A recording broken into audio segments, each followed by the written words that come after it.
have like a Pinterest board in my head, like constantly, things I want to do or like something I want to create. I look back on my photos in my hard drive. Those are the worst photos I've ever taken. I can relate it to going to an amusement park and waiting in line for your ride. Like that feeling, you're just like, yeah, we're about to get on. That I feel through a music festival throughout the whole day. All right, guys, welcome back here for another incredible episode. We're here in Miami, Florida. It's raining outside. Hurricane season just started. And I'm joined today by a very, very special guest, Mickey Itchy Eye Photos. Thank you so much for joining me, for making this trek in this, crazy weather that we have going on today. But I appreciate you for being here. Thank you. And for those of you who don't know Mickey's work, shame on you. You should check her out and immediately, pause this video. Her Instagram will be linked in the description below. Please go look at her work. She's shot everything from Rolling Loud, Bonnaroo, Coachella. I'm sure I'm missing a few things. Sports, music, videos, everything. Very versatile creative. So thank you so much for joining us here today on Behind the Lens, a special episode of Behind the Lens. You know what I mean? So thank you so much for being here. Thank you. Yeah. Man, that was a perfect intro. Oh my gosh. Great. I'm sure I left so many things out. A few, but yeah. Sony Alpha Ambassador. Where do we even begin? You know what I mean? There's so many things I want to talk to you about. So much knowledge that I know you can instill on these young kids who are watching this back at home. But just give us a quick overview on yourself, your journey up to this point, as much as you can. I'm sure it's detailed and lengthy, but give us a version of what you feel like your career has been up to this point that's gotten you here. Yeah. My name is Mickey. I have 3 dogs. No, I'm just kidding. Love long walks on the beach. Always. My career up to this point, wow. We have to start in high school. Okay. I was not supposed to be in a photo class, but I took it because it was an elective. Mm-hmm. It was either take gym in the morning or take photo with the cool kids. And I was like, I'm not sweating all day as a teenage girl. Let me take photo. They were like, oh, it's going to be fine. It's going to be chill, easy A, whatever. I get in the class and I become the photo nerd. I fell in love with it. I took it really, really seriously. And then actually the name of my company, Itchy Eye Photos, actually came from that. We did a school project.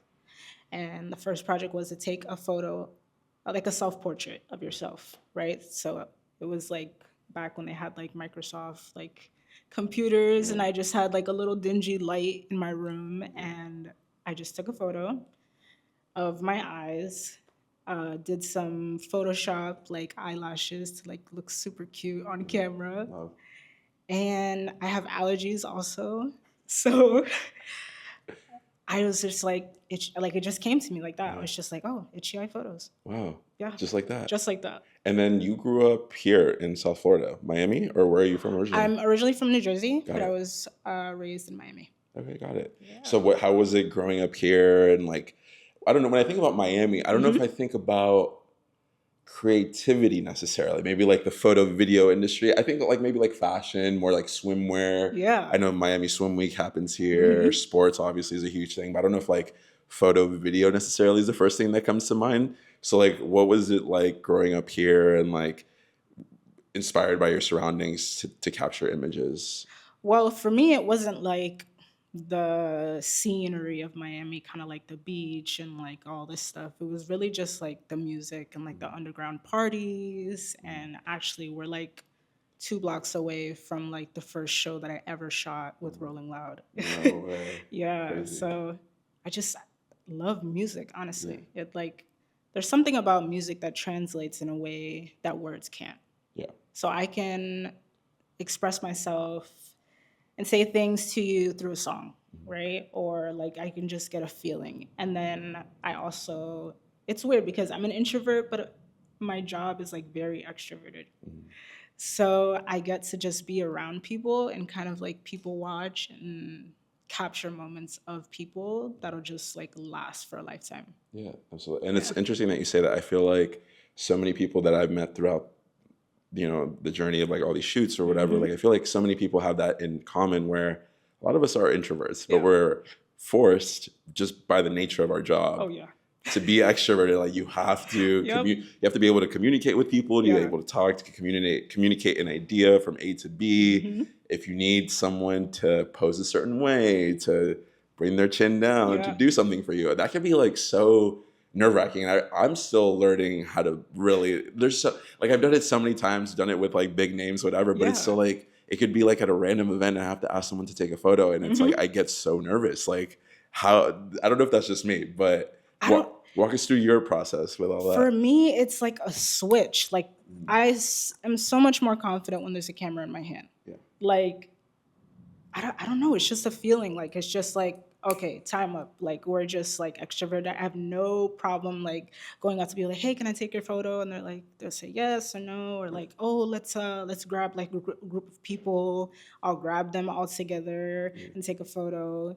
But like once the event is done, like the introverted me needs to decompress. Like I need to be like alone and like be in quiet and like kind of like meditate a little bit For sure. to get ready for like the next day. Yeah, absolutely. And I think this is a good segue because so a lot of the people that watch my videos are younger, usually starting out in their freelance career, wanting to be videographers, photographers. And I know that you spend a lot of your time shooting festivals. Yes. It's heavy festival season right Heavy now. festival. We're right in the thick of it. So walk us through, so I think festivals can be super draining, Yeah. right? Like exhausting Oh, from man. the logistics of even getting there to shooting to what are your deliverables to who am I even shooting for? Like what set do I have to be at? So many like little things that you don't even think about. So I know there's a lot of people who are watching who maybe just want to shoot their first music festival. So can you walk us through how it was shooting your first music festival, how you got that opportunity and just kind of let's start there.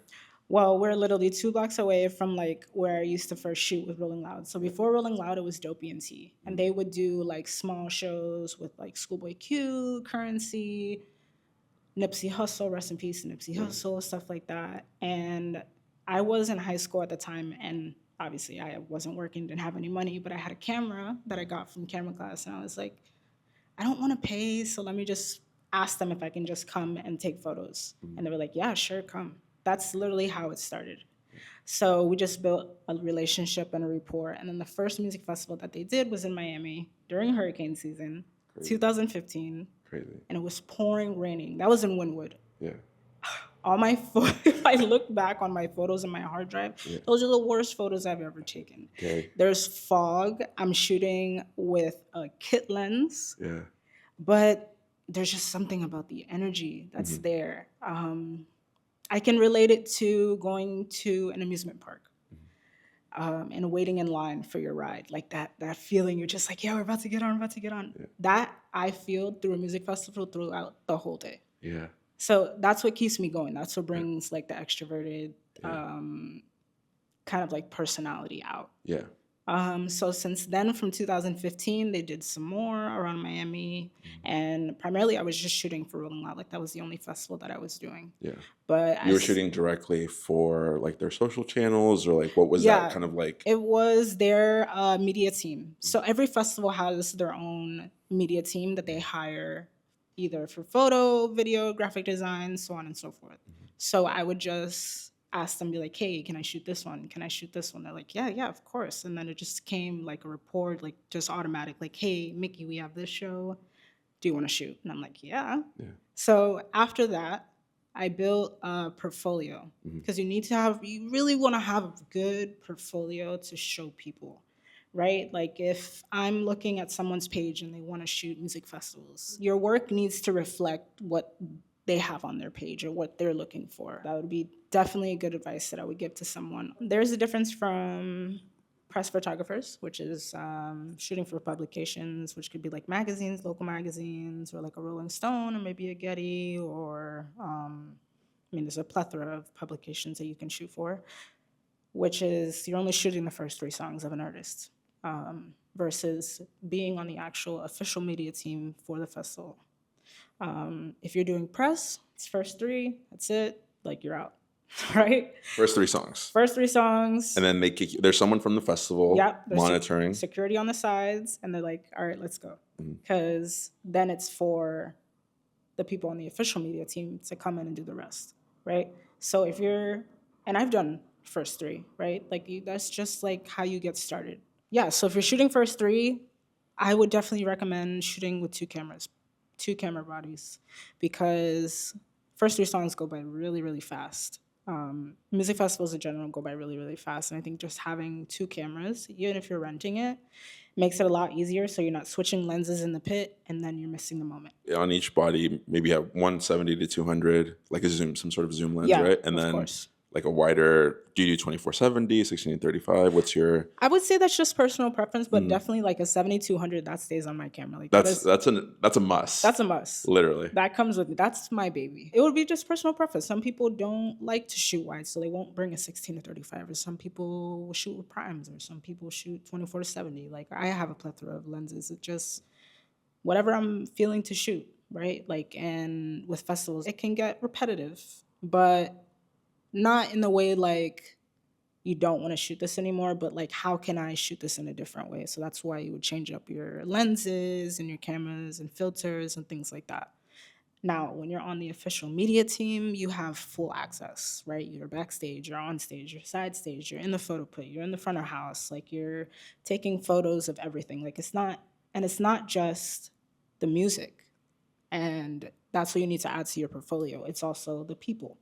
It's the food. It's the activations. When you're photographing a festival, it is to capture the entirety of the festival and show it off in a way for people that are not there so they can feel it through your photos.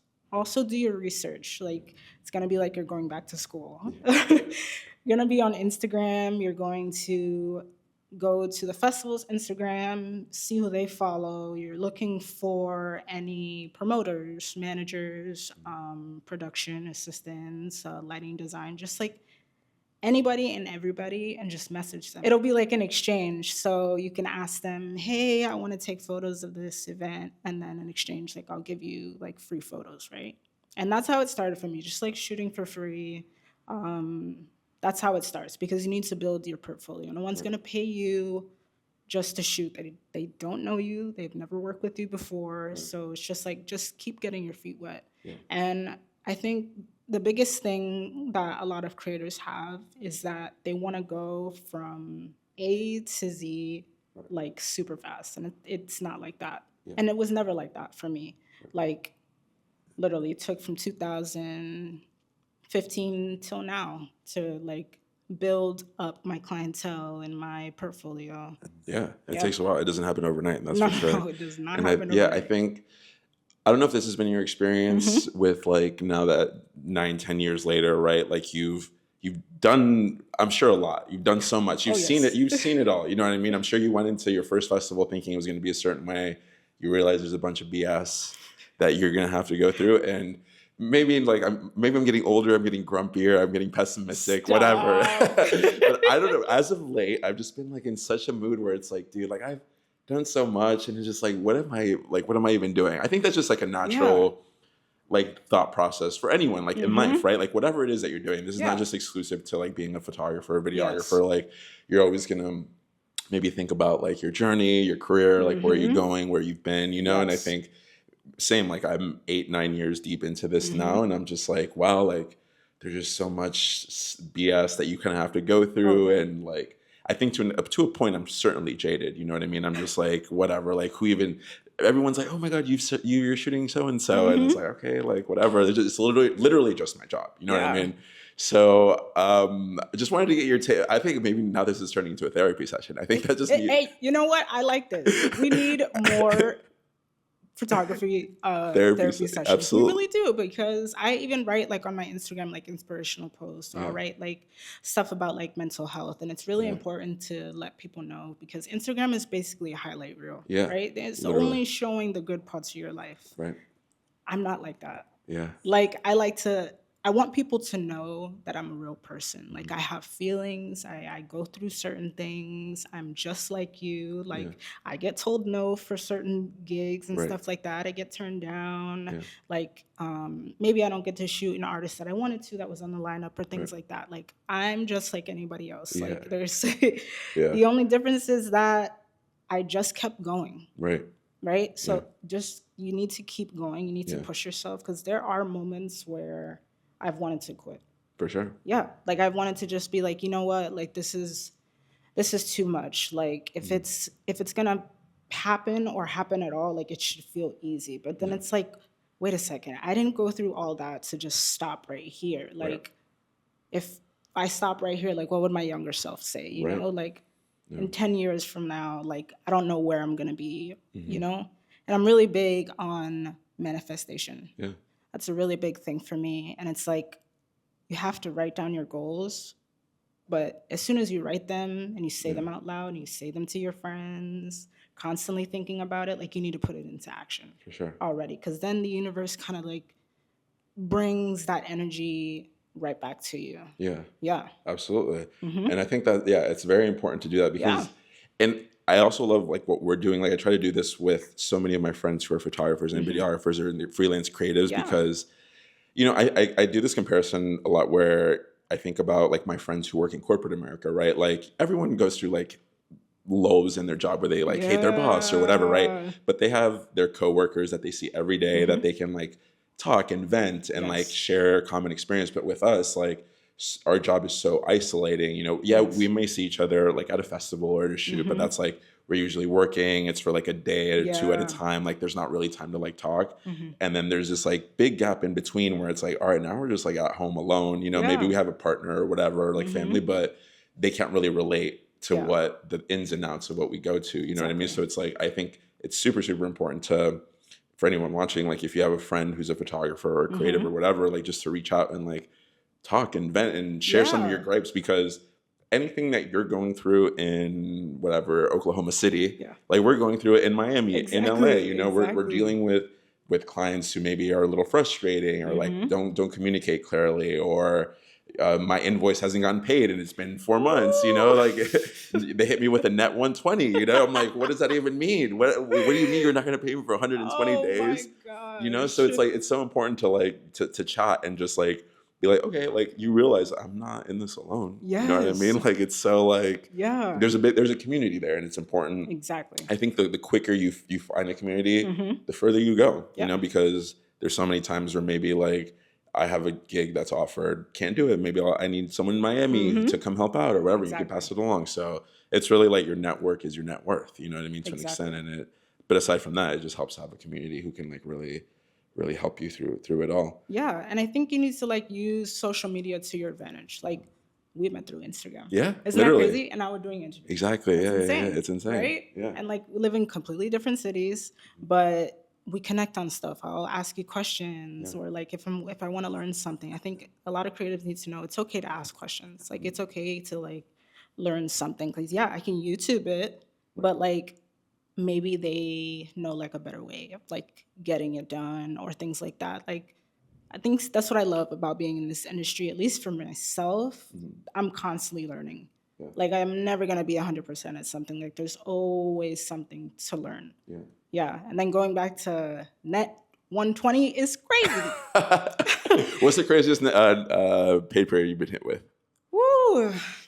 Pay period that you've been hit with, and then how long it took to actually get paid?